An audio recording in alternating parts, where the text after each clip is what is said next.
professeur Abdel Nakra. Merci Taha. Bonsoir mes chers amis. Merci d'être parmi nous pour ce webinaire organisé par l'Association des cardiologues privés de la région de Rabat et région. Webinaire qui est fait en collaboration avec les laboratoires Sotema, que je remercie pour leur contribution. Je remercie nos deux éminents orateurs, professeur Mohamed Alaoui et professeur Si Mohamed Alami, que je laisserai le soin à mon ami Dr Hesna Belghiti de présenter. Donc, Dr Hesna Belghiti est secrétaire générale adjointe de l'Association des cardiologues privés de Rabat et secrétaire générale de la Société marocaine de cardiologie. Donc, nous avons travaillé ensemble au sein des deux sociétés et associations pendant maintenant plus de 5-6 ans.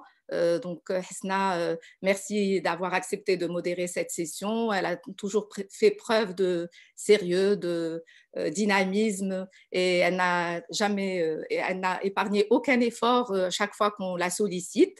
D'ailleurs, elle a été sollicitée parce qu'elle nous avait fait une excellente mise au point sur les dyslipidémies et la gestion des malades avec hypercholestérolémie et notamment sur les objectifs la prise en charge de cette pathologie. Donc, c'était une communication brillante faite au mois de septembre que vous pouvez revoir d'ailleurs en replay sur notre chaîne YouTube ACP.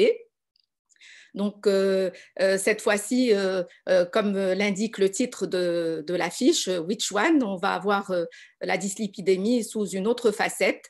Comme un accord avec nos éminents orateurs, on va parler des dyslipidémies familiales et héréditaires qui ne sont pas si rares et qui constituent une source importante de morbimortalité et notamment morbimortalité précoce. Et chaque fois qu'on dépiste une dyslipidémie familiale et héréditaire, on va faire un dépistage chez les membres de la famille, d'où le choix des deux sujets, donc une mise au point sur les dyslipidémies et une mise au point sur le bilan biologique. Donc, sans plus tarder, je vais passer la parole à mon ami Hesna pour modérer la session et gérer la session questions-réponses et présenter nos éminents orateurs. À toi la parole, Hesna. Merci beaucoup, chère amie Leïla. Bien sûr, on a travaillé ensemble à la SMC et je suis très contente de travailler avec toi en tant que présidente à l'ACP, avec vraiment beaucoup de choses qui ont été faites depuis une année, même un peu plus qu'une année. Donc, effectivement, j'ai le plaisir de modérer ce webinaire qui aborde finalement un thème qui a un attrait pluridisciplinaire puisque cette thématique intéresse à la fois les médecins généralistes, les cardiologues, les endocrinologues, les médecins biologistes. Donc, les dyslipidémies sont un thème phare qui intéresse beaucoup de monde. Et c'est aussi chez nous un facteur de risque qui est très largement sous-diagnostiqué et sous-évalué puisque l'enquête nationale du ministère de la Santé qui avait été menée en 2018 a montré que plus de 88% de la population cible n'a jamais fait de test pour détecter une élévation de cholestérol. Et même chez les patients chez qui une dyslipidémie avait été détectée, seulement 35% des patients étaient traités et recevaient un traitement médicamenteux. Donc, c'est important de souligner ces éléments et c'est important de sensibiliser les médecins à demander des bilans lipidiques et à sensibiliser la population à s'intéresser à leur bilan métabolique. Et c'est aussi un thème qui est un thème d'actualité avec une évolution quasi permanente des recommandations des différentes sociétés savantes, avec des innovations thérapeutiques, l'émergence de nouvelles classes médicamenteuses, les anti-PCSK9 et d'autres classes médicamenteuses qui sont encore à l'étude. Et donc aujourd'hui, pour nous parler de ce sujet, nous avons un duo d'experts. Nous avons un duo d'experts avec professeur Ahmed Alaoui, biologiste, professeur Alami Mohamed, cardiologue, qu'on remercie vraiment vivement d'avoir répondu favorablement à notre invitation. Et donc, sans plus tarder, je vais donner tout de suite la parole au professeur Alaoui Ahmed médecin biologiste à Rabat. Il est professeur-chercheur en microbiologie. Il est fondateur et ancien chef de service de virologie au CHU de Rabat et ancien chef de service de microbiologie à l'hôpital de spécialité de Rabat. Il a un CV qui en dit bien long sur sa personne et qui est beaucoup de choses que je n'ai pas citées. Il va nous parler du bilan lipidique CoVadis. À vous la parole, professeur Alaoui. Merci, docteur Belrissi. Avant tout, permettez-moi de vous remercier pour m'avoir convié à ce webinaire et en particulier par rapport à ce sujet qui est très important. Le bilan lipidique fait partie des bilans qui sont les plus prescrits, effectivement, et que l'on voit le plus au niveau du laboratoire. Simplement, effectivement, ce bilan lipidique touche beaucoup plus une tranche d'âge que l'on retrouve qui est de personnes âgées de plus de 50 ans. Et c'est un bilan qui est rarement prescrit pour des personnes de moins de 50 ans. Effectivement, le bilan lipidique est très important puisque les pathologies cardiovasculaires constituent l'une des premières causes de mortalité dans notre pays. Vous venez de soulever ce phénomène-là. Alors, avant de commencer, donc, avant de rentrer dans le vif du sujet, je voudrais faire quelques petits rappels. En particulier, les lipides pour dire que les lipides sont totalement essentiels pour l'organisme, aussi bien comme éléments structurants des différentes cellules que comme éléments pouvant favorisant la production d'hormones et de vitamines. Ces lipides sont portés par 6 lipoprotéines qui sont dénommés par leur densité moléculaire. Alors, la première, donc... Dr. Alaoui, peut-être voudriez-vous partager la présentation? Oui. Alors, je vais... excusez-moi, je sais... Voilà.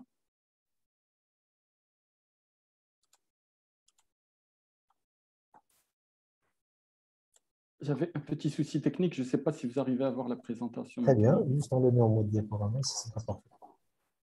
Alors, impeccable. Donc, les chylomicrons proviennent, donc ces lipides proviennent essentiellement de l'alimentation à travers les différents micelles qui rentrent dans la cellule épithéliale. Cette cellule épithéliale va produire ce qu'on appelle donc ces chylomicrons, qui vont aller au niveau des différents tissus adipeux et qui vont libérer les triglycérides. Donc, ces triglycérides constituent 90% en pourcentage de cette particule qui sont les chylomicrons ou kilomicrons, comme on veut les appeler. Lorsque ces particules sont en excès, elles vont se retrouver au niveau du foie et la cellule hépatique va synthétiser ce qu'on appelle les VLDL, Very Low Density Lipoprotein. À leur tour, ces VLDL vont aller au niveau des différents tissus adipeux des différents organes et elles vont se transformer en intermédiaires de densité lipoprotéines et ce sont des particules qui sont moins riches en triglycérides et un peu plus en cholestérol. Ces intermédiaires de densité lipoprotéines, grâce aux différentes particules d'HDL, vont se transformer en LDL, qui sont véritablement les particules, les lipoprotéines les plus riches en cholestérol. Ces LDL vont aller au niveau des différents organes et lorsqu'ils sont en excès, vont aller se déposer au niveau donc des parois, soit au niveau des différents tissus adipeux et en particulier ici au niveau des parois des différents vaisseaux. Ces LDL, bien sûr, elles sont importantes puisque c'est elles qui vont porter le cholestérol. Et ce cholestérol va être, comme nous venons de le voir, bénéfique pour la production de différentes hormones. Le HDL, son rôle, c'est justement de récupérer ces différentes particules de cholestérol et de pouvoir les acheminer là où il y a un besoin et éventuellement au niveau du foie. Ce schéma illustre la problématique, effectivement, et les conséquences d'un excès de lipides et avec un excès de LDL qui qui a tendance à être phagocyté par les différents macrophages issus des monocytes. Mais lorsque les LDL sont en grand nombre, il y a une constitution d'une plaque avec rupture de la paroi et donc endothéliale et constitution d'un thrombus et par la suite éventuellement un embolus. Ces lipoprotéines, donc, elles ont été classées de par leur densité et également de par leur taille. Plus elles sont évoluées, plus elles sont petites. Et plus elles sont évoluées et moins elles sont riches en cholestérol, jusqu'à la particule de HDL qui renferme le moins de lipides et le plus de protéines.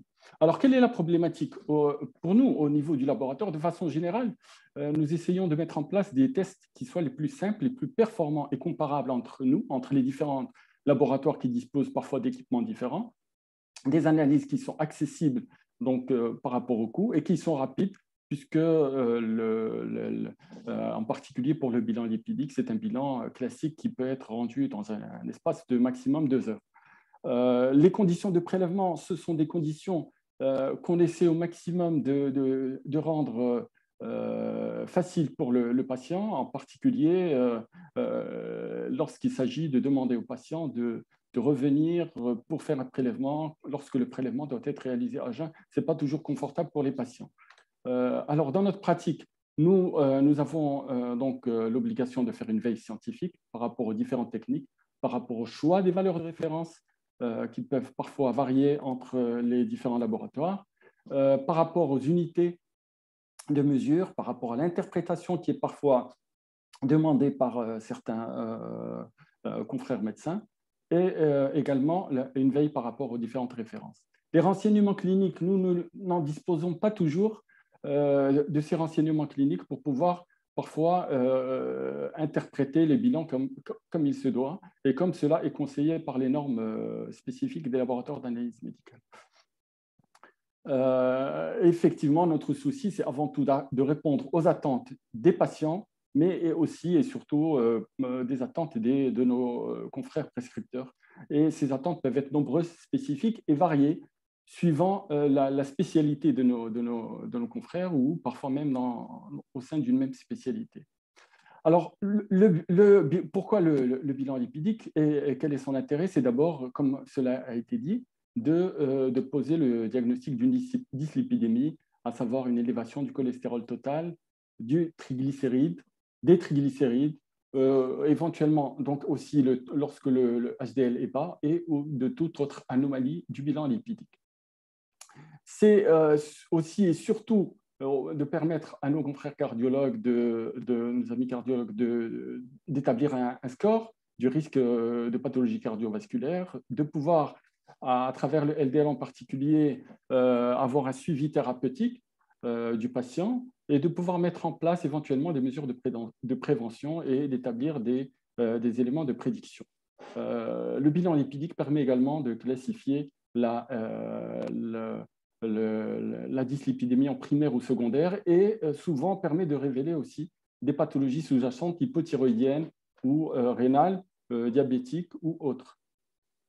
Alors, qui est concerné par ce bilan? Comme je vous le disais tout à l'heure, le plus souvent, ce que l'on voit au niveau du laboratoire, c'est des personnes âgées de plus de 50 ans. Et c'est la notion des dépistages, comme cela est recommandé par certaines sociétés savantes, malheureusement, on ne la voit pas encore beaucoup dans la pratique, en tout cas dans notre pratique à nous, au niveau du laboratoire.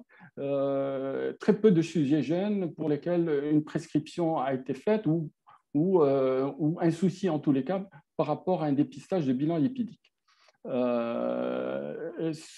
Donc aussi bien pour les adultes de plus de 20 ans que pour les enfants.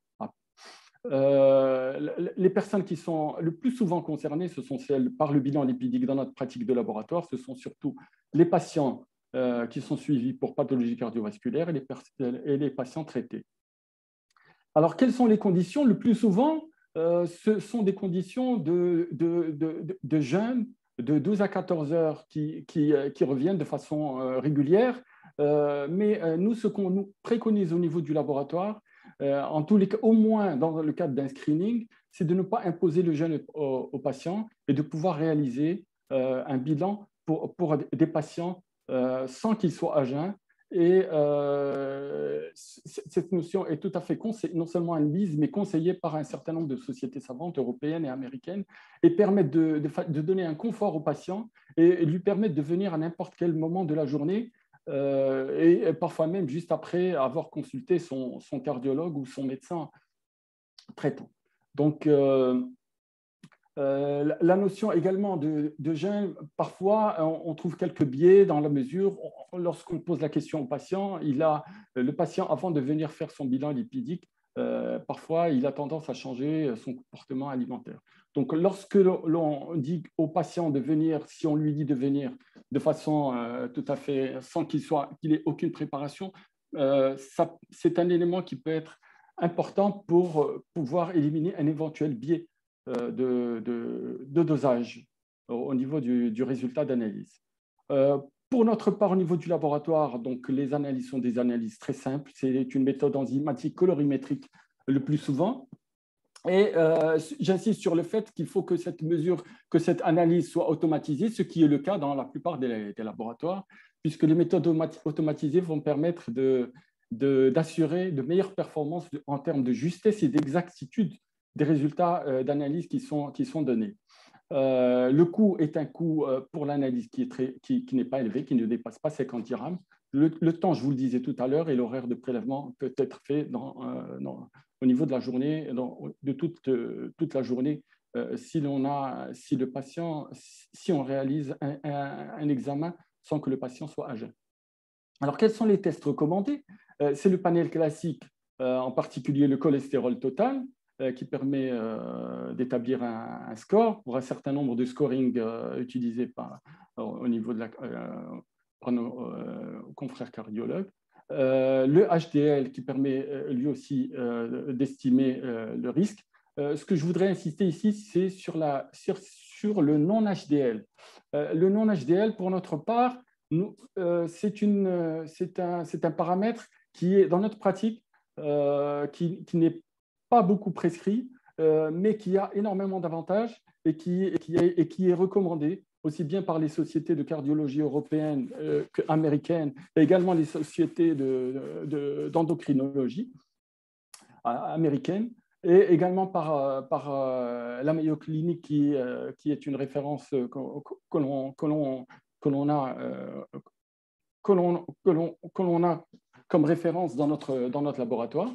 Donc, ces non-HDL, l'avantage, c'est que c'est juste un calcul, et donc il n'y a pas de surcoût pour le patient. En quoi il consiste? Il consiste à mesurer le cholestérol total porté par toutes les apolipoprotéines B hétérogènes, y compris le VLDL. Et donc, il permet une meilleure estimation du risque, surtout si les triglycérides sont élevés, en cas de diabète, en cas d'obésité ou en cas de LDL qui soit très bas.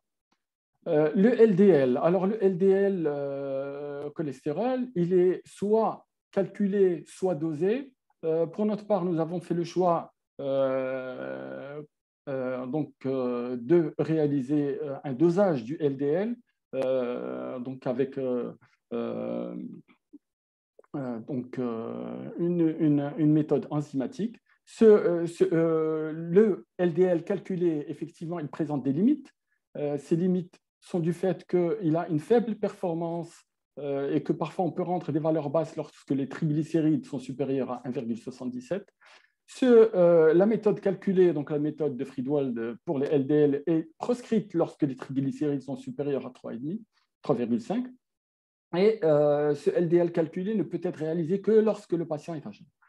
Le LDL, il permet, comme nous venons de le voir, de réaliser un screening, un diagnostic et un management du patient et d'estimer le risque cardiovasculaire qui peut être modifiable par le traitement, ainsi qu'une estimation de la durée d'exposition LDL.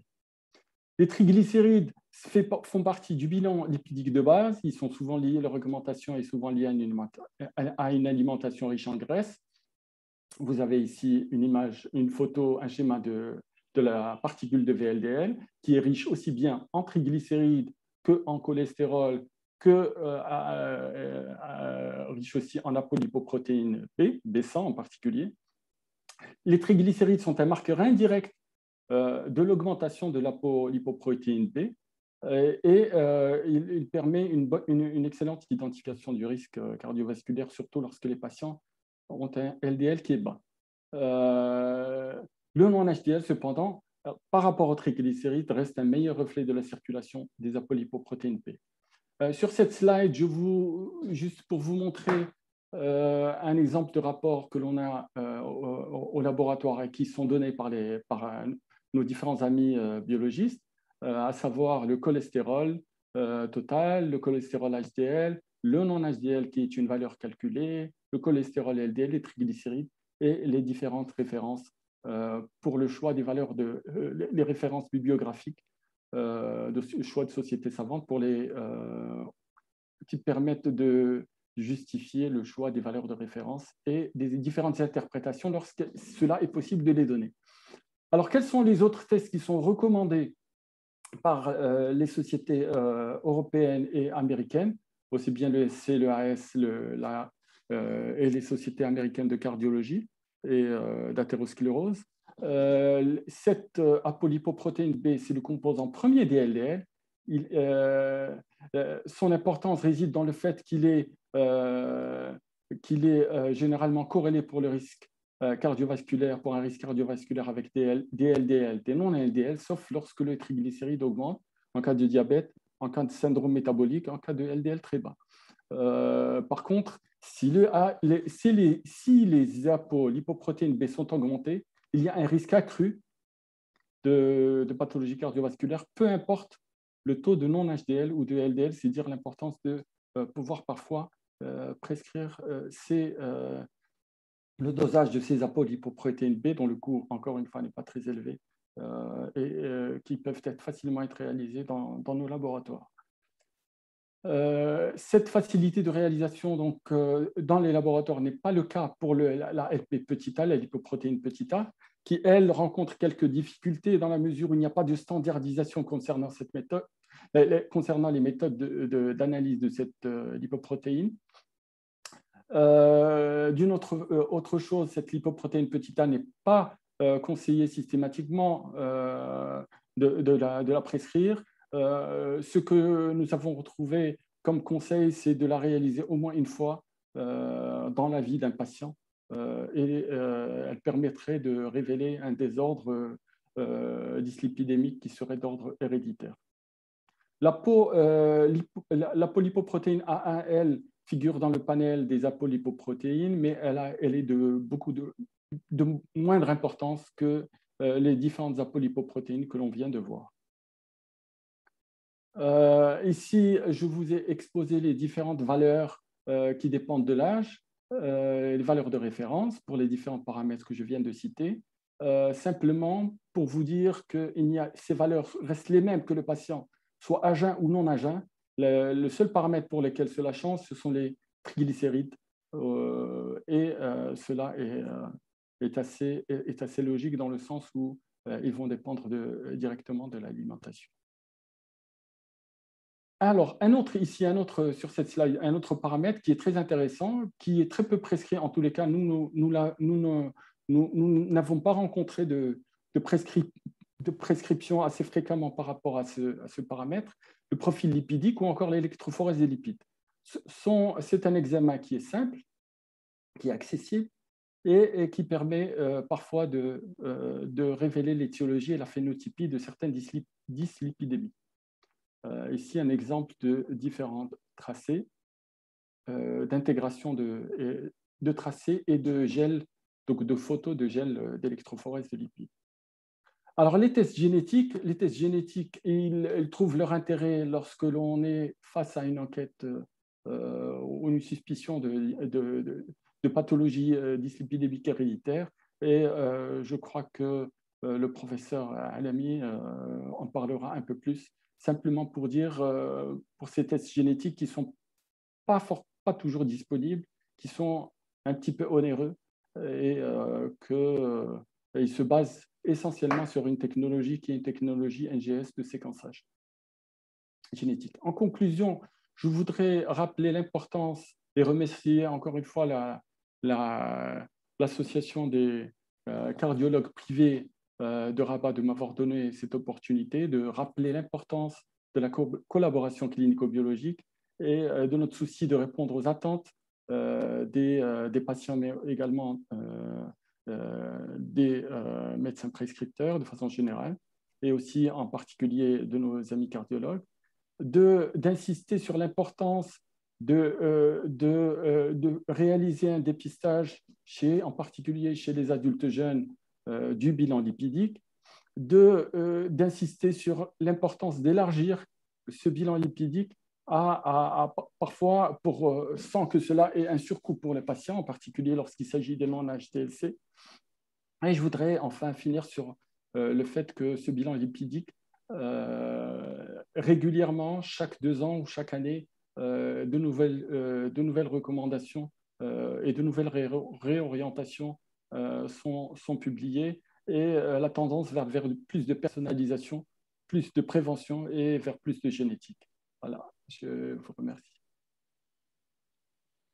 Moi, de te remercier, professeur Ahmed Alaoui, pour cette présentation très complète qui concerne donc le bilan lipidique standard à réaliser chez tous les patients, mais aussi qui a souligné l'importance chez certains patients de réaliser finalement des tests complémentaires pour préciser leur niveau de risque cardiovasculaire. Et donc, nous allons laisser les questions à la fin de la session. Et je vais tout de suite passer la parole à notre deuxième orateur, le professeur Alami. Le professeur Alami, cardiologue, professeur en cardiologie, ancien président de la Société marocaine de cardiologie. Il est aussi à la tête de la filiale de la prévention de la Société marocaine de cardiologie. Il va nous parler d'un sujet qu'il maîtrise, ce qui est les dyslipidémies, mais surtout la dyslipidémie familiale. Comme l'a souligné le professeur Heto, l'importance du dépistage précoce de cette dyslipidémie familiale qui engendre des maladies et des décès cardiovasculaires très, très précoces, et qui est souvent cette dyslipidémie familiale qui est parfois méconnue. Donc, je passe tout de suite la parole au professeur Alami pour aborder donc le sujet de la dyslipidémie familiale. Salam alaikum. Merci Madame la Présidente de l'association. Merci Madame la Présidente de séance. Un bonsoir à Professeur Alaoui et au laboratoire qui sont nos partenaires ce soir, Sotema. C'est un plaisir d'être avec mes amis et les gens de l'association de Rabat. C'est toujours un grand plaisir. On aurait voulu que ce soit en présentiel. En tout cas, on fait avec. On va parler des dyslipidémies familiales et franchement, je vous remercie pour le choix du thème.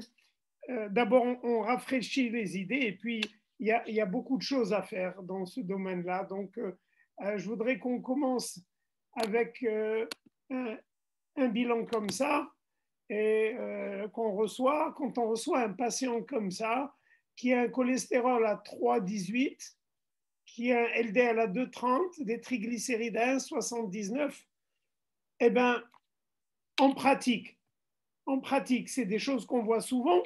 On devrait avoir un réflexe de se dire, tiens, c'est exactement comme cet autre patient, 3, quand ça dépasse 2,5 de cholestérol total, avec un LDL qui est autour de 2 et plus de 2, et des triglycérides élevés, eh bien, c'est combiné, les deux sont combinés, et c'est une pathologie qui est très fréquente, où le LDL est augmenté, les triglycérides supérieurs à 1,33, et il y a, lorsqu'on a une histoire de maladie coronaire prématurée, donc avant 55 ans chez l'homme, avant 60 chez la femme, eh bien, quand on a ces trois choses, LDL augmenté, triglycérides augmentés et maladie coronaire prématurée, eh bien, il faut penser à doser l'ApoB.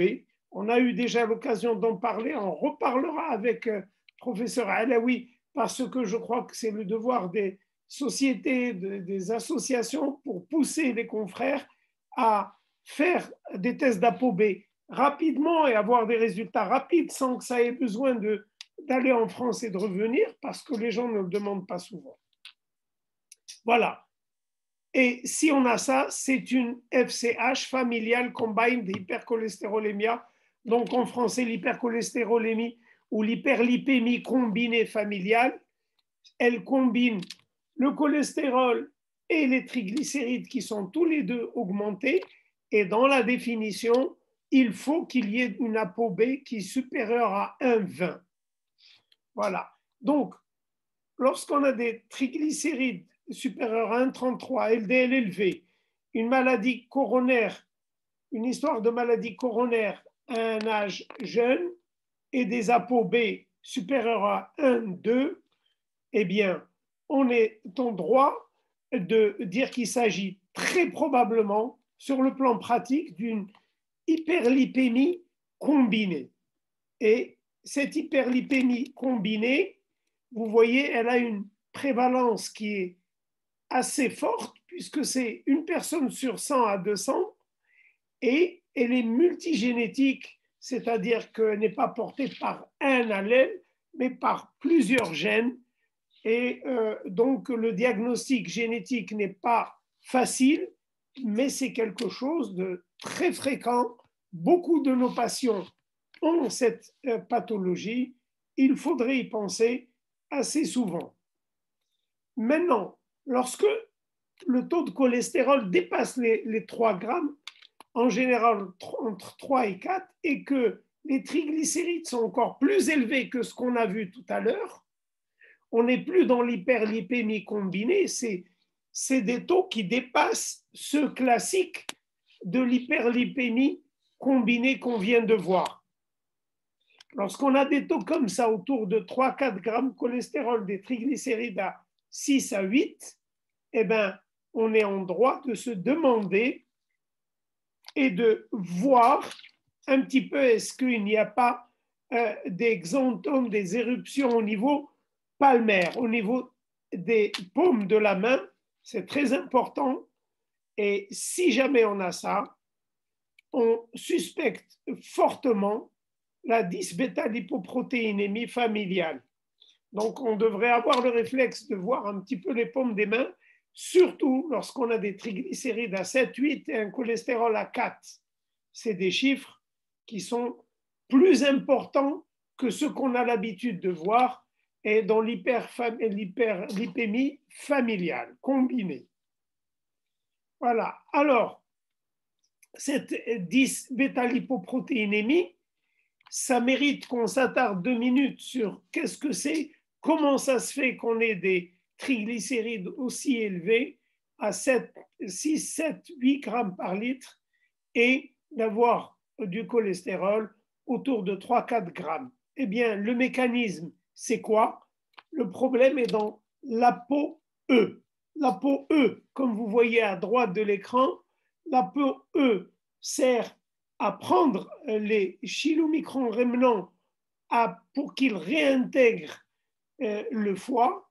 Seulement, les ApoE qu'on a classiquement, les isoformes 3 et 4, sont ceux qui sont très avides et qui vont être très attirés par les récepteurs du foie, alors que dans cette maladie, au lieu d'avoir les ApoE 3 et 4, on a des ApoE2. Ces ApoE2 n'aiment pas le foie, ils ne sont pas attirés par les récepteurs hépatiques des ApoE et ils vont rester circulants. Donc, on aura un excès de chylomicrons rémanents. Rémanents, ça veut dire qu'ils ont déjà perdu une partie de leurs triglycérides et qui sont appauvris en triglycérides. Ils vont circuler. Cette ApoE2, elle sert aussi à faire la transformation en VLDL et elle sert aussi à attirer les VLDL vers le foie. Donc, dans cette familiale dyslipoprotéinémie, on a un excès de chylomicron, un excès de VLDL, et c'est le point le plus important, c'est-à-dire ce qu'on appelle aussi tout ce qui est riche, les triglycérides en triglycérides, lipoprotéines rich, triglycérides rich. Voilà. Et donc, voilà, sur ce schéma, on voit très bien qu'est-ce qui est très augmenté dans cette maladie. C'est les rémanents, les VLDL et les IDL. Donc, méfiez-vous, si vous avez un taux de LDL normal, ne dites pas ou presque normal, ne dites pas c'est bon, il n'y a pas de maladie. Attention, les VLDL et les IDL, les chylomicrons très élevés, eh bien, on suspecte cette maladie. Et comment on fait pour la confirmer? On va doser les ApoE. Et là, on posera la question tout à l'heure à professeur Alaoui pour le dosage. Est-ce qu'il est facile au Maroc? Est-ce qu'on peut les doser facilement ou pas? Donc, pour résumer ça, triglycérides 6,9, cholestérol 3,4 grammes. On a des xanthomes palmaires. On a aussi des maladies coronaires qui peuvent avoir lieu à un âge plus ou moins jeune, mais le syndrome en général n'apparaît pas à un âge jeune et n'apparaît pas chez les femmes avant la ménopause. C'est une maladie coronaire, oui, qui a un âge classique comme on voit, mais qui a ses caractéristiques biologiques et cutanées de xanthome. Et pour confirmer, dosage des ApoE. Et souvent, c'est associé à un diabète, obésité, hypertriglycéridémie. Donc, si jamais, et c'est ça le message, même si on a un diabète, une obésité, si vous trouvez des chiffres de cholestérol autour de 4 et triglycérides à 8, pensez à cette maladie, commencez par voir les paumes des mains et après le dosage de l'ApoE. Maintenant, si vous avez des xanthomes, surtout au niveau autour de l'orbite de l'œil, et quand la personne ouvre les yeux, on a un arc cornéen, là, je suis sûr que beaucoup de confrères, on connaît, on va sauter sur le diagnostic, et c'est ça la différence avec la dysbêta-lipoprotéinémie, c'est que tous les xanthomes ici sont sur les faces d'extension, des extenseurs, c'est-à-dire au niveau des coudes, au niveau des tendons d'Achille. Quand il y a des xanthomes, des extenseurs, des xanthélesma et surtout l'arc cornéen, eh bien, et que vous avez un cholestérol largement qui dépasse 3 grammes, là, on le sait, on pensera directement à l'hypercholestérolémie familiale. C'est très important, cette pathologie, et je voudrais aussi m'attarder quelques minutes sur le mécanisme de cette maladie héréditaire qui pose de gros problèmes thérapeutiques. Voilà, alors on va essayer de comprendre comment on arrive à avoir des taux de cholestérol comme ça dans la FH familiale, hypercholestérolémia. Eh bien, c'est tout simple. La première explication, c'est quand ce LDL qui est porté avec un ApoB et qui devrait se placer sur le récepteur et être internalisé, n'est pas internalisé. Il reste dans la circulation. Et s'il reste dans la circulation, la première cause, c'est une anomalie des récepteurs au LDL. C'est la plus classique, c'est une anomalie congénitale des récepteurs qui ne reconnaissent plus le LDL cholestérol. Donc, ils ne peuvent plus le capter, ils ne peuvent plus l'internaliser dans le foie et ils ne peuvent plus le cataboliser. Donc, le LDL circule très longtemps avec une demi-vie très longue. La première cause, donc, anomalie génétique des récepteurs du LDL. La deuxième cause, elle est due au PCSK9. Pourquoi? Parce que les PCSK9 que vous voyez là en orange qui circulent, ces PCSK9 sont là pour détruire le récepteur au LDL. Et donc, plus il y a de PCSK9, et plus il y aura destruction du récepteur, et plus les particules vont circuler dans le sang. Donc, cet excès de PCSK9, il peut être génétique, et ça s'appelle PCSK9 génétique gain, un gain génétique du PCSK9.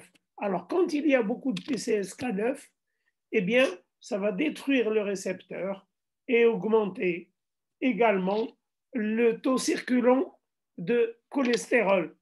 Et ça, c'est une des étiologies de l'hypercholestérolémie familiale. La dernière, et je dirais c'est la plus récente, elle vient d'être découverte il y a peut-être 25 ans, 20-25 ans, c'est ARH. Vous le voyez ici en bas, autosomique récessive hypercholestérolémie. Et là, elle est due à la perte de ce qu'on appelle l'adaptor protéine. C'est une protéine qui permet au LDL et aux récepteurs de LDL de créer une vacuolisation et d'internaliser le LDL. Si cet adapteur est absent, il n'y aura pas d'endocytose du LDL et il n'y aura pas de destruction hépatique du LDL, alors le LDL va circuler. Bon, on a vu 3 causes d'hypercholestérolémie familiale qui sont toutes les 3 héréditaires, génétiques. Voici ce qu'on vient de voir. Celle qui est liée à l'anomalie génétique mutation du récepteur, c'est la plus fréquente. Elle représente 70% des anomalies constatées dans l'hypercholestérolémie familiale, dans la HF. L'excès gain of function du PCSK9 dans 5%. Et vous voyez ARH, qui est la plus récente, c'est uniquement 1 ou 2% des hypercholestérolémies familiales HF. Voilà. Alors, quand est-ce qu'on doit suspecter cette maladie HF?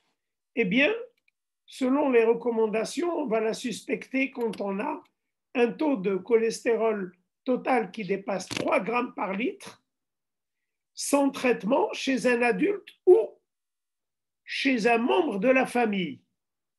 Et ça, c'est très important. Un frère, une sœur qui ont plus de 3,10 de cholestérol, on va suspecter cette maladie également quand il y a une maladie coronaire prématurée chez le patient ou chez un membre de sa famille, une femme jeune à 35 ans qui fait une maladie coronaire, là, on suspecte la présence de cette HF. Lorsqu'il y a des tendons, et on l'a dit au niveau des extenseurs, chez le patient ou chez un membre de sa famille, et enfin, lorsqu'il y a une mort subite chez un patient ou dans sa famille, eh bien, il faut suspecter cette HF. Et qu'est-ce qu'on fait quand on suspecte cette HF? C'est très important cette partie-là de quand est-ce qu'on doute de la HF et qu'est-ce qu'on fait. C'est pour moi le plus important. Vous allez voir que sur le plan pratique, c'est des situations qu'on vit, mais qu'il faudrait qu'on ait un consensus entre nous, et ce sera le mot de la fin tout à l'heure. Qu'est-ce qu'on doit faire? Eh bien, quand on suspecte et quand on a un des 4 paramètres qu'on vient de voir tout à l'heure, on se réfère au score, clinical score du Dutch Lipid. Alors, le Dutch Lipid, il est adopté un petit peu partout dans le monde et il nous dit, si vous avez, c'est ce qu'on vient de voir, une maladie coronaire à moins de 55 ans, 60 ans, ça fait 1 point. Si vous avez des xanthomes tendineux ou l'arc cornéen et que vous avez, ça fait 2 points. Si vous avez des tendons xanthomateux, ça fait 6 points. Là, tout à l'heure, c'était 1er degré. Si on a un frère ou une sœur qui a des xanthomes ou un arc cornéen, ça nous donne 2 points de risque pour nous. Si par contre, à l'examen, on retrouve chez le patient l'exanthome, ça devient 6 points. S'il a un arc cornéen avant l'âge de 45 ans, c'est 4. Imaginez qu'il ait les deux. Vous allez voir ici, si son taux de cholestérol dépasse 3,2, eh bien, ça fait déjà 8 points. Donc, et ici, on a le total des points. Lorsqu'on a plus de 8 points, c'est-à-dire, si j'ai ça, ce n'est pas suffisant. Il faut que j'ai 1 point de plus, quelque part. Donc, et il y a aussi l'analyse génétique. Mais si je suis à plus de 8 points, c'est-à-dire 9, on parle de diagnostic défini, de HF en français et FH en anglais. Si on est en 6 et 8, c'est probable, en 3 et 5, c'est possible. Et vous voyez que le cholestérol supérieur à 3,25, c'est un élément important du diagnostic. Et si jamais on avait génétiquement la preuve sur l'ADN qu'il y a une mutation du LDL récepteur ou des PCSK9, c'est déjà 8 points. Voilà. Donc, qu'est-ce qu'on fait dans cette hypercholestérolémie? Et on voudrait parler d'abord de l'hétérozygote. Dans l'hétérozygote, elle est monogénique, elle est portée par un seul gène. La phrase importante pour nous ce soir, c'est que risque de maladie coronaire multiplié par 10 et la prévalence 1 sur 200, 250, c'est-à-dire que c'est une maladie fréquente, on peut le dire. Imaginez que 1 sur 200 de nos patients a cette maladie et qu'il a 10 fois plus de risques d'avoir une maladie coronaire. C'est très important à faire quelque chose. Les recommandations nous disent, voilà les personnes chez qui vous devez suspecter et faire, c'est très important, une fois qu'on suspecte chez une personne, on fait l'enquête familiale chez toute la famille et pour le traitement, eh bien, si en plus de ces critères d'hypercholestérolémie familiale, on a un haut risque, il faut baisser le LDL à moins de 55 mg par décilitre. Et si on n'a pas de facteurs de risque autres, eh bien, le LDL doit être baissé à moins de 0,7. Maintenant, si on parle de mots sur la familiale, la prévalence, la familiale homozygote pure, c'est-à-dire les deux parents ont le gène, c'est très rare. Et là, le taux de cholestérol dépasse 5. Donc, on a vu quand il est autour de 3, quand il est autour de 4, et quand il est autour de 5 et plus. Dans la pure, il dépasse 5 grammes. Et là, on a une maladie coronaire. Et méfiez-vous, une sténose aortique avant l'âge de 20 ans et la mortalité souvent avant l'âge de 30 ans. Maintenant, on passe à autre chose. Un adulte jeune ou un enfant chez qui vous faites le bilan, vous trouvez que des triglycérides supérieurs à 2 grammes isolés et qui a des éruptions cutanées type xanthome, eh bien, pensez au déficit en LPL. La LPL, c'est la lipoprotéine lipase. Et si elle est absente, on aura beaucoup de chylomicrons, on aura beaucoup de VLDL. Eh bien, souvent, c'est avant l'âge de 10 ans, ils font des pancréatites. Souvent, ils ont une hépatosplénomégalie. Donc, en cardiologie, on ne va pas beaucoup les voir, si ce n'est pour un bilan, si on nous amène mon fils ou un jeune qui a 25-30 ans, qui a un taux de triglycérides très élevé, pensez au déficit en LPL. Et juste pour être assez complet, quand vous avez un HDL très, très, très bas, ça ne veut pas dire 0,4, 0,2, ça veut dire 0,01 ou 0,05. Eh bien, faites ouvrir la bouche et s'il y a de l'orange au niveau des amygdales, ce n'est pas qu'il a mangé des oranges, c'est un signe assez fort de la maladie de Tangier, qui est le déficit familial en HDL. Et là, au fait, le déficit fait qu'on n'a pas de HDL mature parce que l'HDL naissant, avec la peau A1 qui est très bonne pour prévenir les maladies cardiovasculaires, on n'arrive pas à former du HDL mature pour la simple raison qu'une protéine membranaire, celle-là, qui s'appelle ATP binding cassette membrane protéine, eh bien, elle est déficiente, le gène qui la code est déficient, et s'il est déficient, le cholestérol et les phospholipides n'arrivent pas à s'attacher à la peau 1 et on n'a pas de HDL mature. Donc, on a 0, 0, quelque chose en HDL.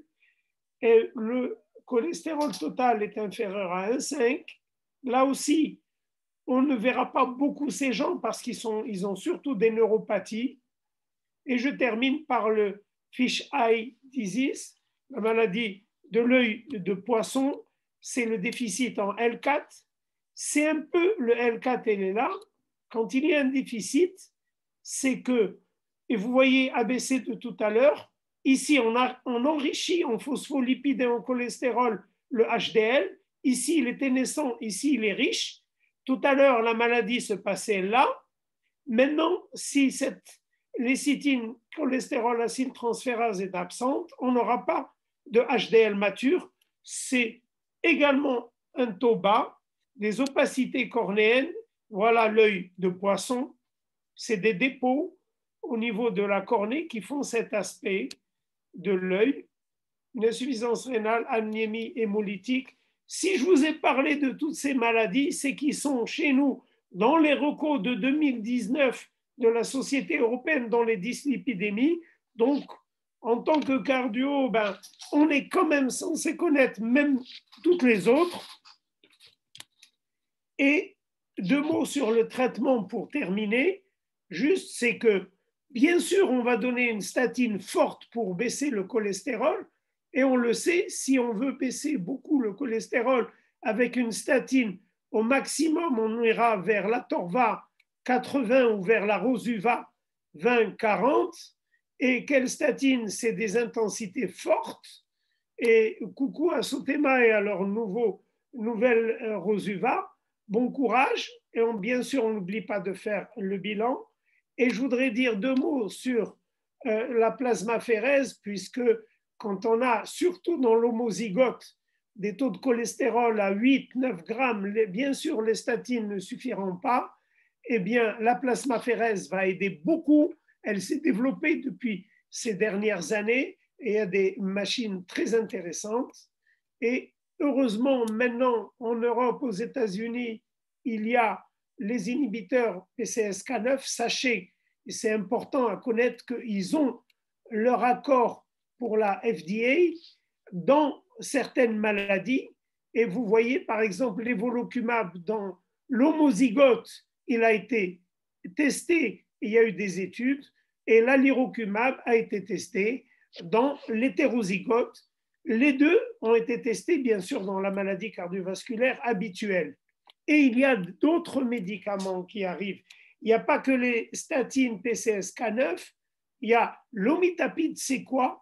Eh bien, il empêche les triglycérides de sortir du réticulum endoplasmique à l'intérieur de la cellule et de se greffer sur les ApoB, donc il n'y aura pas de VLDL. Et donc, ça a été efficace dans l'homozygote, hypercholestérolémie familiale homozygote, et ça se donne en plus de la statine, mais on ne connaît pas trop à long terme, il n'y a pas encore d'études et c'est hépatotoxique, surveillez très fortement le foie. Maintenant, le mipomersène, c'est quoi? Eh bien, c'est un petit bout de message ARN qui va être envoyé, ça s'appelle un antisens oligonucléotide qui va bloquer l'ARN qui fabrique l'ApoB. Conclusion, on n'a pas d'ApoB.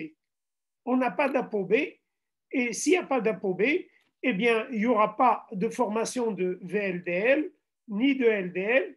Eh bien, il est reconnu par la FDA, c'est bien de savoir ça, on ne l'a pas, mais c'est bien de savoir que ça existe, qu'il est reconnu par la FDA pour la familiale homozygote. Voilà. Et dans le futur, avec l'ARN, ce n'est pas que pour les vaccins, il y aura un ciblage du PCSK9 pour empêcher le codage des PCSK9, pour empêcher le codage de l'ALPA et plein d'autres choses.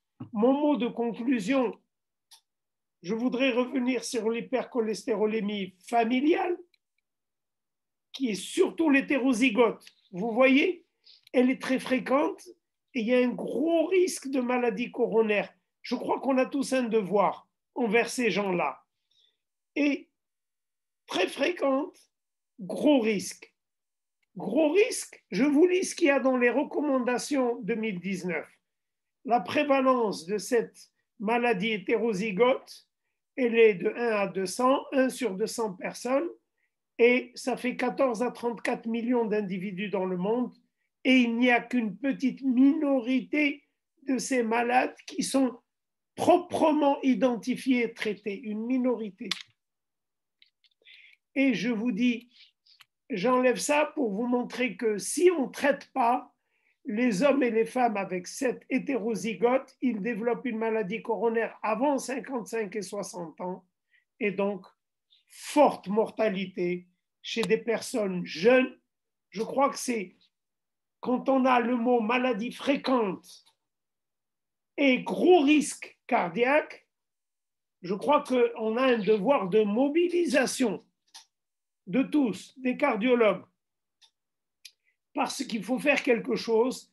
Et justement, je voudrais vous montrer que on ne peut pas faire quelque chose, on a tous la bonne volonté, chacun de son côté, à faire quelque chose, mais pour la réussir, il faut être tous ensemble. Et je vous montre ce papier juste pour qu'on sache qu'il y a, pour s'occuper de l'hypercholestérolémie familiale, il faut s'organiser en structure de travail, et dans plus de 60 pays, il y a de très grandes structures qui collaborent pour le diagnostic et la prise en charge de ces hypercholestérolémies familiales. Et jusque ce papier en 2018, j'ai passé les pays à tous les continents et les équipes avec leurs noms et tout le monde. Et ce que j'ai trouvé, bon, un centre de référence un peu partout. Regardez, la Tunisie, elle a son centre de référence. L'Égypte a son centre. Le Nigeria a son centre. L'Afrique du Sud a son centre. Les pays du Golfe ont leur centre. Bien sûr, toute l'Europe, les États-Unis, tout le monde a son centre. Et ils sont tous là. Il y a le Maroc et il y a l'Algérie qui n'ont pas encore de centre. Je crois que c'est un message pour la Société marocaine de cardio. Et je me sens doublement responsable puisque je m'occupe de la prévention au sein de cette chère société. Et c'est un message aussi aux associations, donc à l'ACP, à l'AMCAR, à nos amis du Nord, à nos amis du Sud. Je crois qu'on devrait peut-être un jour se réunir, créer une unité de travail spécifique. Et j'ai eu déjà l'occasion d'en parler avec les amis tunisiens. Je sais qu'ils ont cette unité et Inch'Allah, on devrait le réussir. Alors, j'ai terminé. Si une des diapos qui est passée vous plaît, vous intéresse, j'ai choisi quelques diapos très importantes. Je les ai mis pour les plus jeunes. Je m'adresse aux plus jeunes qui ont Instagram. Je les ai mis, ils sont déjà sur la page avant même la présentation, cardiologie.101. Et il y a des choses intéressantes en cardio pour les plus jeunes, mais on est tous encore jeunes. Et regardez, sur les statistiques de cette page, il y a Casa, il y a Paris, il y a Bruxelles, ils sont à peu près 7%. Et on est encore loin, Rabat n'est même pas là. Et la majorité des gens qui regardent cette page, malheureusement, sont même ailleurs. Donc, un petit coucou à Cardiologie 1.101 et vous y trouverez les diapos. Et j'espère que ça vous plaira. Je vous remercie et je vais arrêter le partage.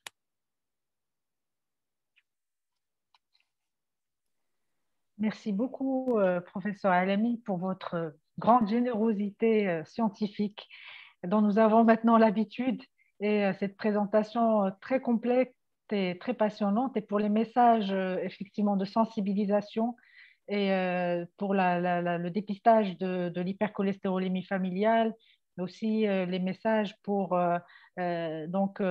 pousser les sociétés savantes finalement et pousser le Maroc à créer des unités spécialisées pour le dépistage et la prise en charge de cette maladie. Madame Henry, vous êtes peut-être la mieux placée, vous êtes dans les deux sociétés. Oui, exactement, exactement. On va travailler ensemble, Inch'Allah, pour faire avancer la prévention qui est finalement, je pense, en termes de politique de santé, la chose peut-être la moins chère et la plus efficace. pour les maladies cardiovasculaires.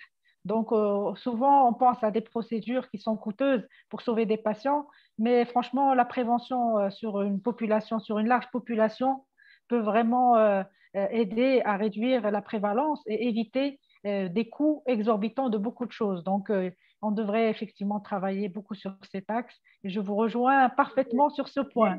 Vous devez travailler avec nous en prévention. Vous avez Inch'Allah, oui, bien sûr. la prévention. Bien sûr. Alors, je voudrais rappeler aux participants qu'ils peuvent poser des questions il y a un petit onglet en bas de la page, Q et R, donc ils peuvent poser les questions qui les intéressent. Et là, je vais poser quelques questions déjà qui ont été soulevées à nos orateurs. Donc, par rapport à l'âge du dépistage, c'est-à-dire quand est-ce qu'on devrait prescrire systématiquement un bilan lipidique? Est-ce qu'on le prescrit à partir de 50 ans, à partir de 40 ans? Est-ce qu'on le prescrit plus jeune? Est-ce qu'on le prescrit à tout le monde? Est-ce qu'il faut sélectionner les patients en fonction, est-ce qu'ils ont d'autres facteurs de risque ou pas? Qu'en pensez-vous? Est-ce qu'il y a des recommandations dans ce sens? Le point de vue du cardio, et professeur Alaoui peut donner... Voilà, j'aimerais avoir les deux points de vue justement. Par professeur Alaoui, le point de vue du biologiste, médecin biologiste. Alors, c'est dans notre point de vue, effectivement, la prévention reste un élément central pour pouvoir maîtriser, en tous les cas, maîtriser la recrudescence qui pourrait être inéluctable si on ne fait pas grand-chose, et le nombre de décès qui pourrait augmenter. Donc, par rapport à la revue de littérature et par rapport aux différentes recommandations, le dépistage serait intéressant à faire dès l'âge de 20 ans, de façon systématique et avec une fréquence de 5-6 ans, ceci sans qu'il y ait une histoire familiale, en absence d'histoire familiale de dyslipidémie. Quand il y a une histoire familiale, c'est autre chose, ou lorsqu'il y a un diabète ou d'autres pathologies sous-jacentes, c'est un autre élément qui est important à considérer pour réaliser un dépistage qui dès l'âge de 2 ans, peut être important à faire pour des enfants concernant le bilan lipidique. Voilà, ça c'est notre point de vue. Je ne sais pas, professeur Alami, certainement oui. en tant qu'expert dans le domaine de la prévention. Ça fait plaisir de discuter avec vous en général. Et il faudrait qu'il y ait plus de réunions avec les médecins biologistes, puisqu'il y a plein de points, parfois d'accord, parfois de désaccord. Donc, sur le plan du bilan à faire systématiquement, je vous dis un peu de mémoire les recommandations américaines, surtout les Américains, et on trouve ça un peu choquant, c'est que de mémoire, je dirais qu'ils disent que pas la peine de faire de bilan avant 40 ans s'il n'y a pas de facteur de risque, s'il n'y a rien du tout, la première fois à 40 et après tous les 5 ans, s'il n'y a rien. Et maintenant, s'il y a une pathologie cardiovasculaire ou diabète ou autre chose, à ce moment-là, dès que la maladie est diagnostiquée, il va falloir faire un bilan régulièrement. Bon, c'est vrai, chez nous, on dirait qu'on le ferait beaucoup plus souvent et beaucoup plus tôt que l'âge de 40 ans, mais ça, c'est un petit peu les âges qui ont été avancés dans les recos de l'AHA de mémoire, si je ne me trompe pas. Voilà. Merci beaucoup pour cette réponse. Par rapport aux valeurs de référence, là, je viens aux biologistes. Je fais appel aux biologistes. Les valeurs de référence qu'on retrouve sur les bilans lipidiques, on constate qu'elles sont vraiment très différentes d'un laboratoire à un autre, qui se basent sur des recommandations parfois qui sont très anciennes et qui peuvent parfois, dans certains cas, induire certains patients en erreur en les rassurant faussement sur leur bilan lipidique et nous poser, problème en tant que prescripteurs pour les convaincre à prendre certaines thérapeutiques et à leur faire comprendre que leur taux qui était soi-disant normal quand on considère les normes du laboratoire est finalement, vu leur niveau de risque cardiovasculaire, est très élevé. Que pensez-vous peut-être déjà standardiser ces valeurs, enfin essayer d'homogénéiser entre les différents laboratoires et de les actualiser, voire même de laisser éventuellement à la discrétion du médecin, éventuellement d'annoncer les valeurs seuil selon les profils de patients. Professeur Alaoui. Excusez-moi. Effectivement, les valeurs de référence, c'est un élément qui est excessivement important. Je peux dire que pour la plupart des laboratoires, ces valeurs de référence sont assez similaires. Simplement, effectivement, nous avons un travail, nous aussi, à faire au niveau entre nous, entre biologistes, pour nous mettre d'accord sur les références de sociétés savantes, le choix des sociétés savantes entre nous, entre biologistes, mais également, et c'est l'occasion ce soir, de le faire par rapport à nos prescripteurs, à nos médecins prescripteurs. Effectivement, ce choix-là est un choix très important. Je l'ai rappelé dans la présentation, c'est le minimum que l'on puisse faire en termes de collaboration, c'est de nous mettre d'accord un petit peu sur les références qui doivent être réactualisées, comme vous l'avez dit, suivant les différentes recommandations tous les 2 ans ou chaque année. Donc, c'est un élément qui est très important. Je ne sais pas si j'ai répondu entièrement à la question. Oui, tout à fait. Hein. C'est effectivement les valeurs qui doivent être actualisées. C'est un élément très, très important. Et on voit effectivement que les valeurs seuil sont vraiment amenées à chaque fois à la baisse. Et donc, alors que dans ce qu'on trouve dans les valeurs de référence des laboratoires, on voit des valeurs de référence encore qui sont plus hautes que les valeurs actuelles que nous avons dans nos propres recommandations. Professeur Alami, oui, je ne sais pas si vous avez une remarque par rapport à ça. Si vous me donnez une petite minute, je vous raconte déjà en 2005, on avait eu, il y a bien longtemps, un problème comme ça, c'est-à-dire que les taux des recommandations étaient baissés à 1 gramme de LDL et les labos continuaient à donner une norme à 1,9, 1,6. Et on avait fait une réunion à l'AMCAR, on avait invité à CASA une trentaine de médecins biologistes et on était plus d'une cinquantaine de cardiologues. C'était une soirée chaude jusqu'à minuit. Et avec des frictions, et au final, on a compris déjà le problème.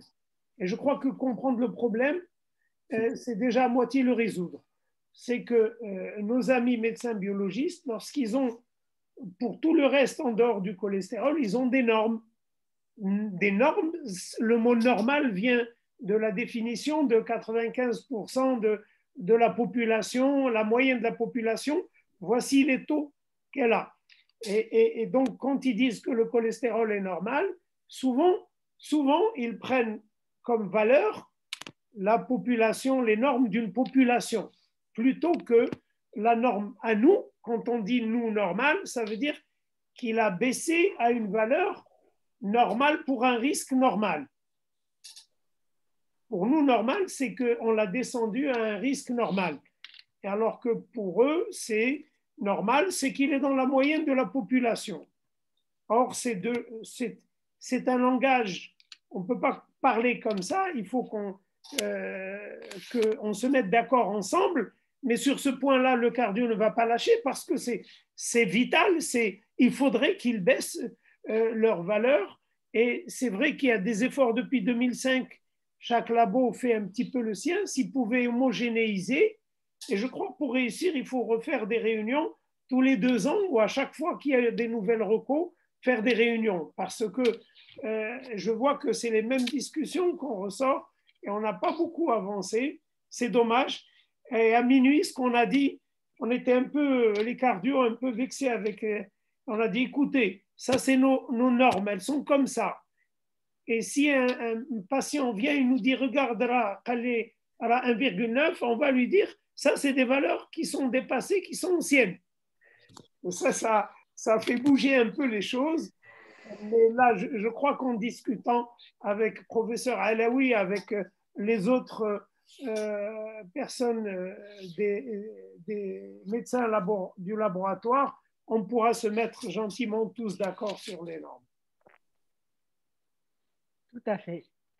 Tout à fait. Une autre question par rapport au bilan maintenant actuellement, on commence à dire que le bilan lipidique il peut être réalisé sans que le patient soit à jeun, alors que pendant longtemps, on avait imposé un jeûne systématique de 12 heures minimum aux patients. Et donc, est-ce que dans votre pratique, vous avez souvent des médecins qui vous adressent des bilans non à jeun au laboratoire? Parce que, en tout cas, nous, en tant que cardiologue, même si on a compris le message, on ne le fait pas vraiment de façon fréquente. Je ne sais pas qu'est-ce qu'il en est au niveau des pratiques des autres confrères. Alors, votre question est très je vous remercie pour cette remarque, parce qu'effectivement, nous situons donc à 3 niveaux entre les médecins prescripteurs qui demandent souvent qu'on respecte un petit peu les modalités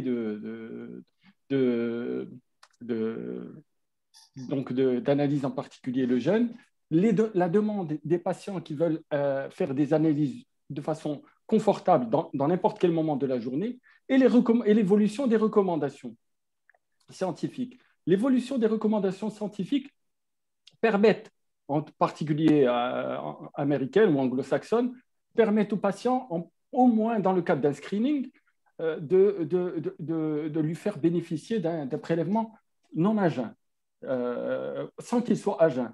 Maintenant, tout en sachant que les valeurs de référence ne changent pas. La seule valeur de référence qui change, c'est celle qui concerne les triglycérides. Là-dessus, effectivement, pour nous, il est un petit peu difficile de pouvoir, encore comme vous venez de le souligner, de pouvoir changer des valeurs de référence sans qu'il y ait un accord tacite avec le médecin prescripteur, puisque le changement de valeur, ça peut perturber aussi bien le patient que le médecin par rapport à l'interprétation de ces valeurs. Donc, c'est une difficulté, c'est quelque chose pour lequel on essaie de militer, mais c'est une pratique qui est encore la peau coriace, si je puis m'exprimer ainsi. Donc, on espère, à travers donc des discussions pareilles, pour que les choses puissent évoluer. Voilà, donc je sais, cette pratique, c'est la même chose pour la glycémie. Hein. Je peux vous parler de la glycémie non à jeun, la glycémie à jeun, c'est pareil. C'est un petit peu le bilan lipidique, on retrouve ce genre de difficultés, effectivement. D'accord. Merci beaucoup pour votre réponse. Et vous aviez précisé que le LDL, quand le patient, donc si on veut faire le LDL calculé, pas le LDL dosé, c'est-à-dire si on veut calculer selon la formule, il faut absolument que le patient soit à jeun. Il faut que le patient soit à jeun, effectivement, parce que c'est assez compréhensible dans la mesure où lorsque le patient ne va pas être à jeun, son taux de triglycérides va augmenter. Et comme la méthode de calcul se base sur les triglycérides, donc le LDL calculé sera faussement augmenté. Tout à fait, tout à fait. Là, j'ai une question sur le traitement la plasmaphérèse pour le professeur Alami. Est-ce qu'en pratique, c'est faisable chez nous? Est-ce qu'il y a des contraintes? Quelles sont les contraintes finalement à cette plasmaphérèse, son coût? Parce que on a finalement des patients qui seraient candidats à ce type de prise en charge. Oui. Et on aimerait savoir où les adresser, comment. Et donc, je ne sais pas si vous pouvez nous éclairer sur ce point. On va se lancer un défi que Inch'Allah, dans un an, c'est nous qui devrons éclairer les gens, puisque c'est justement ce genre de problème qui se pose et qui fait qu'on abandonne même à rechercher un diagnostic d'hypercholestérolémie familiale, puisqu'on sait que, bon, et puis même si, bon, je n'ai pas la génétique, et puis même si j'ai ça, où est-ce que je peux faire la plasmaphérèse et beaucoup de questions comme ça, qu'on se pose tous et à la fin, bon, on abandonne on est perdu. à nous. Donc, c'est un peu le rôle de ce groupe de travail d'assurer qu'il y ait au moins dans les grandes villes, 2 ou 3 ou 4 grandes villes, qu'il y ait des centres de plasmaphéreses. Je sais que, et peut-être professeur Alaoui peut nous dire, bon, au CHU, je sais qu'un certain temps, je pense qu'il y avait ça, mais franchement, je ne saurais vous dire où est-ce qu'on pourrait faire la plasmaphérèse. Oui. Mais c'est notre travail de trouver tout ça. Oui, exactement, exactement. Parce que vraiment, on a des patients qui relèvent de ce type de prise en charge, des jeunes patients de 18-20 ans qui peuvent avoir des coronaropathies et des taux de cholestérol très, très élevés et qui relèvent de ce type de traitement. Mais on est perdu, on ne sait pas quoi faire de ces patients. Et donc, bon, il faudrait quand même effectivement qu'on leur propose, qu'on puisse leur proposer quelque chose, d'autant plus qu'on nous n'avons pas non plus les anti-PCSK9 à disposition chez nous. Ça aussi, c'est problématique parce que je pense que les thérapeutiques de l'hypercholestérolémie, en tout cas les anti-PCSK9, devraient rentrer, vu les nouvelles recommandations, vu les valeurs seuil qui ont été revues à la baisse.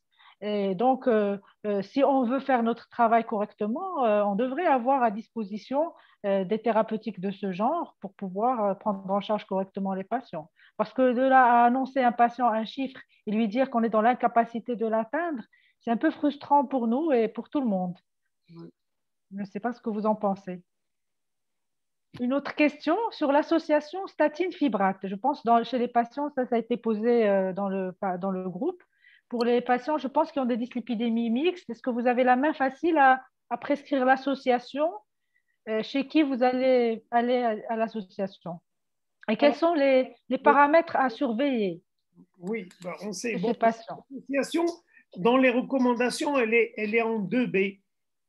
Quand il y a, et on donnera les fibrates que si ça dépasse 5 grammes de triglycérides. Ces situations-là de 5 grammes de triglycérides, c'est des situations, on a vu, lorsqu'il y a des pathologies héréditaires, comme on vient de voir, et à la rigueur l'hyperlipémie combinée, familiale, où les taux sont vraiment très élevés. Et à ce moment-là, on penserait à prescrire l'association.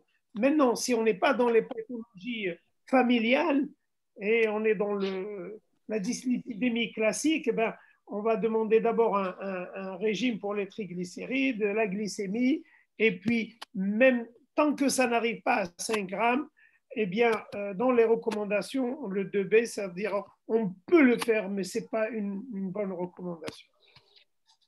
D'accord, merci. Moi, je vais un peu changer la question.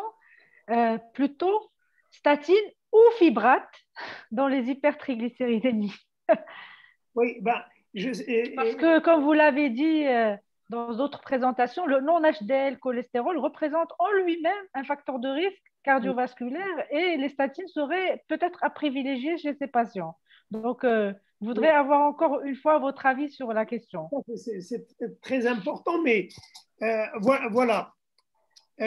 Quand le taux de triglycérides est élevé, on fait tout ce qu'on peut faire avec le régime, l'équilibre glycémique et tout, et si on n'y arrive pas, eh bien, avec des taux très élevés, on associe, et je vous dis, la réponse, ce serait statine, c'est pas fibrate.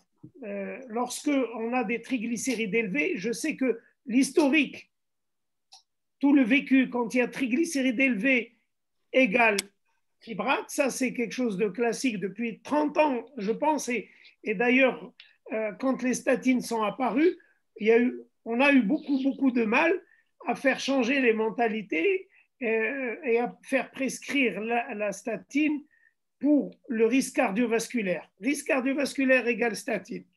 Donc, ça, c'est indiscutable. Maintenant, lorsqu'on a des triglycérides élevés, le traitement, et je m'en tiens aux recommandations, le traitement, c'est toujours la statine d'abord. Elle va faire baisser le risque cardiovasculaire. Donc, si j'ai un risque élevé, avec des triglycérides élevés, C'est la statine.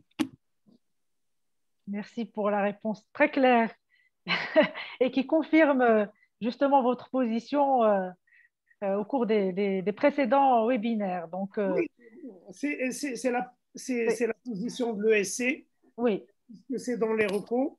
Et on aimerait bien, parce que on a souvent pensé triglycérides égale fibrate et tout le monde pense de cette façon. et on a un défaut, c'est Et que les diabétiques, on a beaucoup de diabétiques qui sont sous fibrate. Parce qu'ils ont un taux de LDL qui est bas, mais en fait, c'est des personnes qui ont des taux de LDL faussement bas parce qu'ils ont des triglycérides élevés, c'est le non-HDL, cholestérol, qui représente chez eux le principal facteur de risque cardiovasculaire, effectivement. Et donc, c'est faussement rassurant, hein, oui, on va dire qu'on ne va pas exclure les fibrates, oui. on ne va pas être méchant Oui, avec les oui. fibrates, mais il y a certaines très bonnes indications lorsque les triglycérides dépassent les 5 grammes ou quand je suis devant une pathologie familiale, je les associerai parce qu'il est certain même avec le meilleur régime et équilibre glycémique, je n'arriverai pas. Et à ce moment-là, l'association avec surveillance hépatique, bien sûr. Peut-être rajouter un petit, peut-être les maintenir, enfin les prescrire quand malgré les statines, les triglycérides restent élevés ou quand le patient ne tolère pas les statines et qu'on puisse les donner en association avec les étimibes.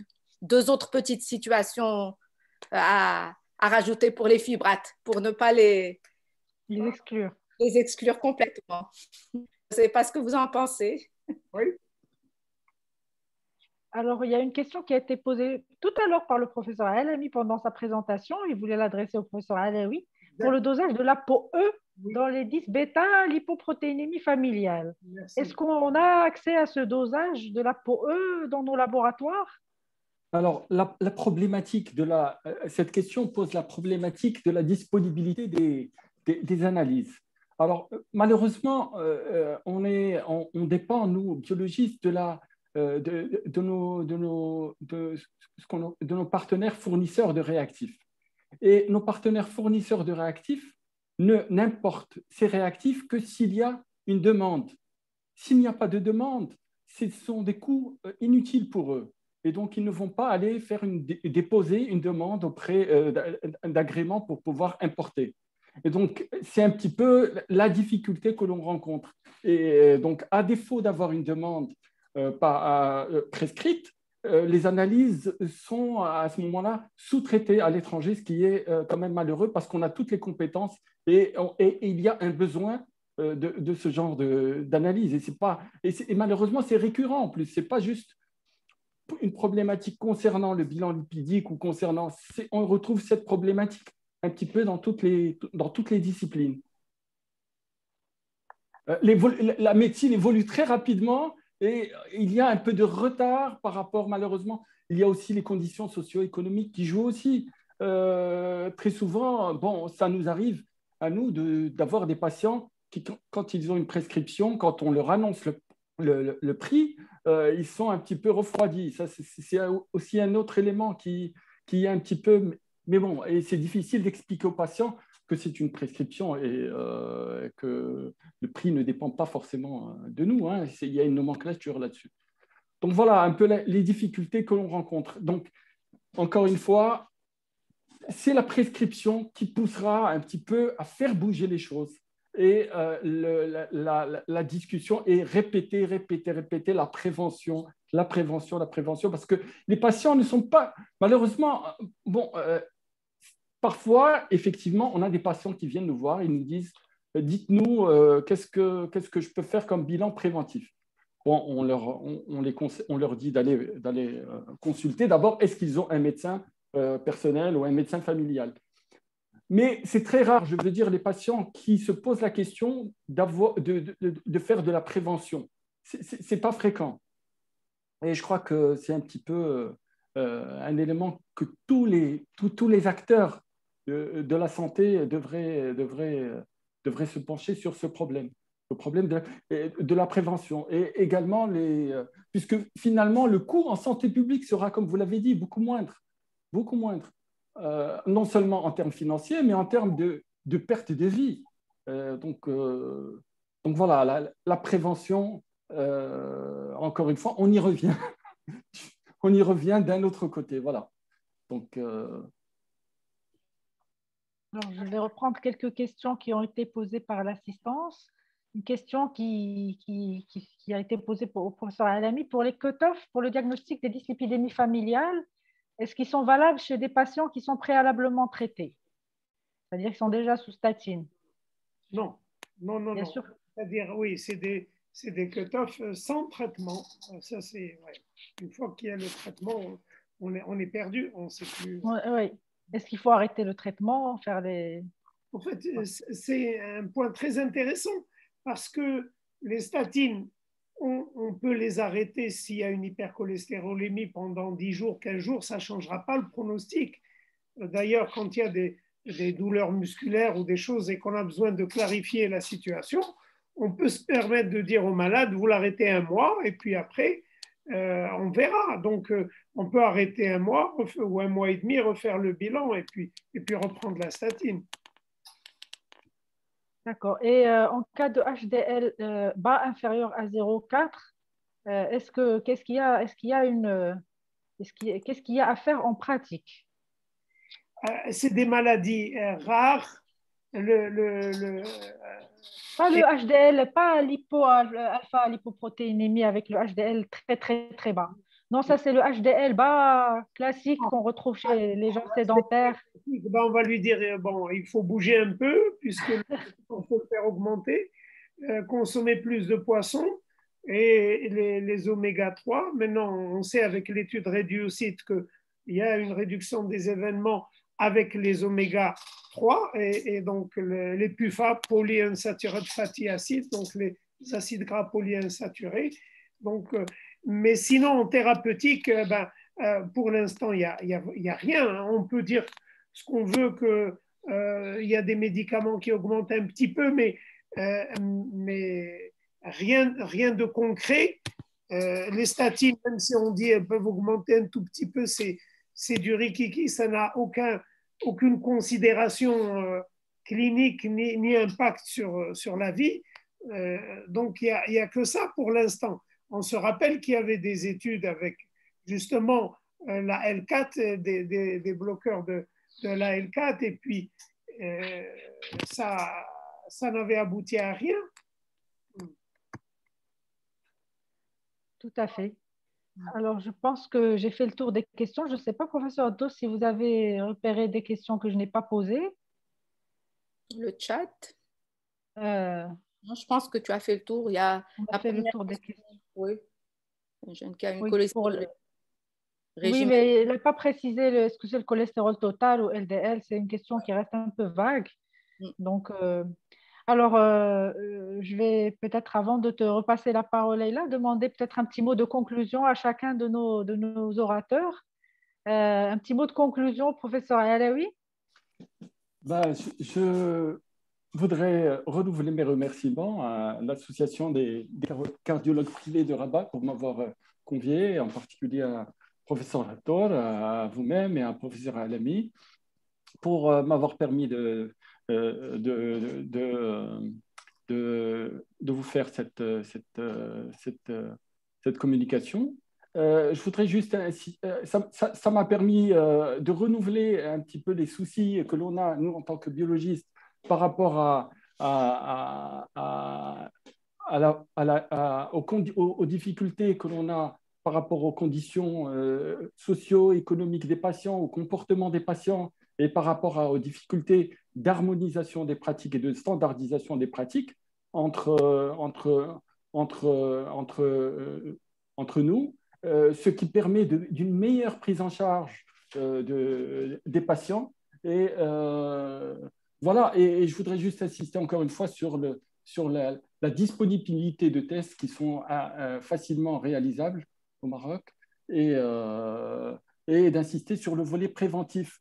Malheureusement, on ne voit que des patients, encore une fois, même en ce qui concerne le bilan lipidique, que des patients qui ont un âge avancé et très peu de patients. Donc, autour de 40 ans dans le cadre de dépistage ou de bilan systématique. Voilà, merci beaucoup. C'est nous qui vous remercions pour votre participation et pour vraiment nous avoir éclairé sur des points un peu sombres dans le bilan lipidique. Et maintenant, on en sort maintenant avec beaucoup de choses, donc d'idées claires, en tout cas de choses qui ont été clarifiées grâce à votre présentation. Et là, je vais passer la parole au professeur Alami pour le mot de la fin.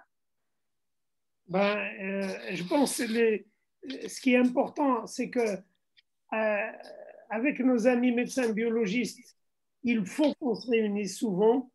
Je crois qu'on va aller vers le haut tous ensemble parce qu'on se mettra d'accord sur des définitions, sur des cut-offs, on se mettra d'accord sur qu'est-ce qu'on est prêt à demander comme les ApoE ou l'ApoB aussi, des choses comme ça, et qu'on serait prêt à avancer, à prescrire et qu'eux seraient prêts à ramener comme ça. Et je pense que ça va être très bénéfique des réunions ensemble. Donc, la balle est lancée pour des réunions pratiques où on devrait en ressortir avec des choses claires. Et pour nous, cardio, je pense, quand on a vu tous ces familiales, c'est l'hétérozygote qui nous choque. Et on sent qu'on a un devoir, bien sûr. Et je crois qu'on est sensibilisé. Je crois même que Madame la Présidente de la SMC est aussi très sensibilisée et qu'on est prêt à travailler sur ça dès demain, Inch'Allah. Promesse qui sera, Inch'Allah, tenue.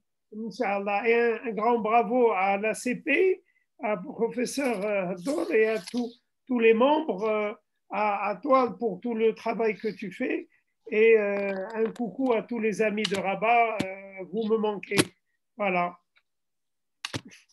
Merci beaucoup, professeur Alami. Leïla, je te laisse conclure cette séance. Merci, Hsna. Merci pour cette superbe modération, comme d'habitude. Moi, on ne se lasse jamais de Si Mohamed Alami. Et pour le titiller, un patient, justement, un patient qui aurait une hypercholestérolémie familiale, un peu masquée, méconnue, et qui vient avec des chiffres donc élevés sur son bilan et qui dit nous, on ne pense pas tout de suite à l'hypercholestérolémie familiale, on parle de mesures diététiques. Est-ce que et il dit mais moi je mange rien, je mange bien, je mange pas gras, etc. Mais voilà, quel est l'effet des mesures diététiques chez ce genre de patient et finalement est-ce qu'on doit croire ce genre de patient? Oui, il faudrait mieux le croire au début et puis peut-être une deuxième fois s'il a fait un régime ou pas, ça va se voir. Mais en tout cas, il faut le faire comme complice et adopter les mesures diététiques, c'est très important. C'est sûr, c'est important. Mais ce ne sera... Mais alors là, jamais, en tant que médecin, on va dire que ça ne changera même pas 1% de son pronostic quand il a une cholestérolémie familiale. Parce que le régime le plus sévère, draconien, sur des études anciennes, si on demande à un patient de devenir végétarien, alors qu'il était grand consommateur de cholestérol, ça peut faire baisser au maximum de 25% son cholestérol. Donc imaginez quelqu'un qui a 4 grammes et qui devient végétarien, il ne goûte plus rien, je pense qu'il sera à 3 grammes. Si on fait un quart de, 25%, c'est un quart, il sera à 3 grammes, ce qui ne changera quasiment rien. Ça, c'est le meilleur régime au monde, le plus fort. C'est-à-dire que si on ne devient pas végétarien, on ne baissera pas beaucoup, et même en baissant beaucoup, de 25%, dans ces maladies héréditaires, ça ne changera rien. On ne va pas le dire aux malades comme ça que ça ne changera rien. Il faut qu'il fasse son régime pour aider, mais on commencera nos démarches quand ça dépasse 4 grammes. Pas besoin de discuter. Les Américains, quand ça dépasse 1,9 de LDL, ils évoquent la familiale. LDL 1,9. Il y en a beaucoup comme ça. Absolument. Ben, en tout cas, on est ravis que le sujet est aussi passionnant. C'était pas, il n'y avait pas de surprise, on s'y attendait avec d'éminents orateurs comme Si Mohamed Alami et Si Ahmed Alaoui.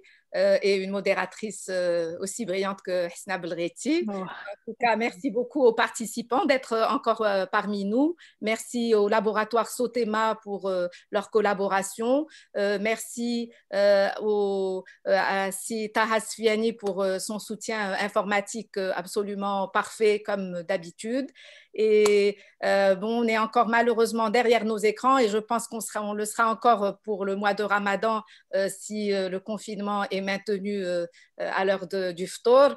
On aurait bien aimé nous retrouver en présentiel. Vous savez que ce soir, donc 18 mars, nous sommes à 1 an de nos séances à distance et vraiment, maintenant qu'on est vacciné, on prie pour nous retrouver et faire nos réunions en présentiel. En tout cas, prenez soin de vous et merci beaucoup à tous pour votre contribution et à la prochaine, Inch'Allah. Merci. Mais Ramadan Karim, qui est bientôt à nos portes, Inch'Allah. Ramadan Karim et tous nos voeux de santé à tous. Merci beaucoup. Merci, c'était passionnant. Merci. Au revoir.